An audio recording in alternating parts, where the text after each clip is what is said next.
40 años de adoctrinamiento nacionalista han afianzado la idea de que el País Vasco es algo así como un cuerpo extraño en el conjunto de España. Sin embargo, la verdad es exactamente la contraria. Ni España en su conjunto puede entenderse sin lo vasco, ni lo vasco ha existido jamás al margen de España. ¿Por dónde empezamos? ¿Por la Reconquista, quizá? Numerosos pueblos de Castilla se llaman vascones, vasconcillos o vascoñuelos. Se llaman así porque fueron repoblados por vascos hace 1000 años. Las batallas de la Reconquista están llenas de nombres vascos, nombres, por cierto, de señoríos que en general formaron parte del reino de Castilla, cuando Isabel y Fernando, los reyes católicos, emprenden su carrera hacia el trono. Su primer apoyo son las villas vascas, antes incluso que muchas villas castellanas. La conquista de América es igualmente un episodio plagado de nombres vascos: Andagoya, Garay, Martínez de Irala, Ruiz de Gamboa, Cristóbal de Oñate, como las grandes navegaciones que abrieron los océanos. Ahí están Elcano y Urdaneta, entre otros muchos.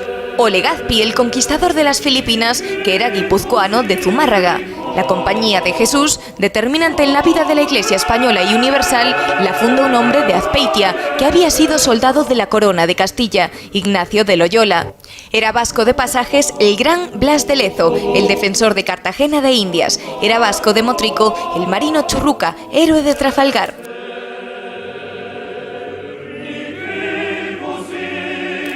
En 1808, cuando España se alza contra la invasión napoleónica, la Junta de Vizcaya publica un proclama de los vascongados a los demás españoles, que dice así: españoles, somos hermanos, un mismo espíritu nos anima a todos, arden nuestros corazones como los vuestros en deseo de venganza, y con dificultad contienen nuestra prudencia y patriotismo, hasta mejor ocasión nuestros indómitos brazos, que ya quisieran derramar sobre el enemigo la muerte de nuestros generosos pechos, saben arrostrar intrépidamente.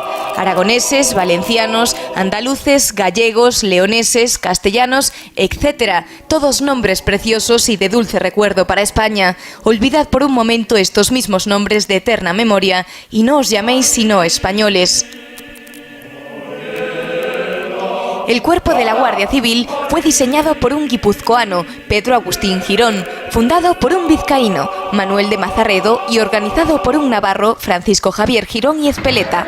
Hasta la Feria de Abril de Sevilla la crean en 1846 un catalán, Bonaplata, y un vasco, José María de Ibarra. En la cultura española del siglo XX son determinantes nombres vascos como Pío Baroja, Miguel de Unamuno, Ramiro de Maeztu, Guridi o Zuloaga. ¿Hay que decir más? No hay España sin vascos, no hay vascos sin España. El llamado cupo vasco, cuyo nombre más preciso es concierto económico, es una singularidad del sistema fiscal español que nace en el último tercio del siglo XIX. Cuando se restauró la monarquía en la persona de Alfonso XII después de la caótica experiencia de la Revolución de 1868, la Primera República y la Tercera Guerra Carlista, especialmente vivan Navarra y Vascongadas. Anteriormente, las tres provincias vascas y Navarra siempre habían recaudado por sí mismas sus impuestos. Era un vestigio del viejo sistema foral que encajaba mal con las necesidades de un Estado moderno. En 1878, el jefe de gobierno español, Cánovas del Castillo, pactó con las diputaciones providenciales vascas un sistema de recaudación singular. El Estado plantearía un cálculo de cuánto pensaba recaudar y las diputaciones se encargarían de la recaudación hasta aportar una cifra equivalente, deducido el cupo para el mantenimiento del propio sistema. El invento funcionó razonablemente bien, de manera que se renovó en años sucesivos, variando a medida que surgían nuevos impuestos y aumentaban las inversiones del Estado. Desde entonces, el cupo vasco, el concierto, siempre ha estado vigente. Durante la época de Franco se suspendieron los conciertos de Guipúzcoa y de Vizcaya porque ambas provincias, controladas por el Partido Nacionalista Vasco, formaron dentro del Frente Popular durante la Guerra Civil, pero el sistema se mantuvo en Álava y Navarra, que habían estado al lado del alzamiento. Cada cierto tiempo se revisaban las condiciones concretas para adaptarlas a la realidad tributaria y a la evolución económica del país, y eso también ha seguido siendo así. La Constitución de 1978 consagró el concierto económico para todas las provincias vascas, pero con dos novedades importantes. La primera, el interlocutor del Estado ya no eran los territorios históricos, sino la comunidad autónoma vasca en su conjunto. La segunda, que la materia tributaria ya no era el cálculo de los ingresos posibles de Hacienda, sino los servicios prestados por el Estado en materias que no son competencia autonómica. ¿Y cómo calcular el importe de esos servicios? Aquí entra la parte política del asunto, porque en tal cálculo siempre caben negociaciones. Si el gobierno central se halla en situación de debilidad, un cálculo generoso puede procurarle el apoyo parlamentario del nacionalismo vasco, lo cual, evidentemente, pone el nacionalismo vasco en un lugar de privilegio. Y ese es el problema político del cupo. El nacionalismo vasco ha sido una de las fuerzas más determinantes en la política española desde 1977. Pero ¿cómo nació? ¿De dónde viene? Situémonos en 1876. La Primera República ha fracasado, devorada por su propio caos. La corona ha sido restaurada en la persona de Alfonso XII. La Tercera Guerra Carlista, especialmente intensa en el País Vasco y Navarra, se ha saldado con la derrota del pretendiente, Carlos VII. El principal cerebro político del momento, Cánovas del Castillo, edifica el nuevo régimen. Entre sus medidas de modernización decide abolir los fueros de las provincias vascongadas. En ese caldo de cultivo surgirá el nacionalismo.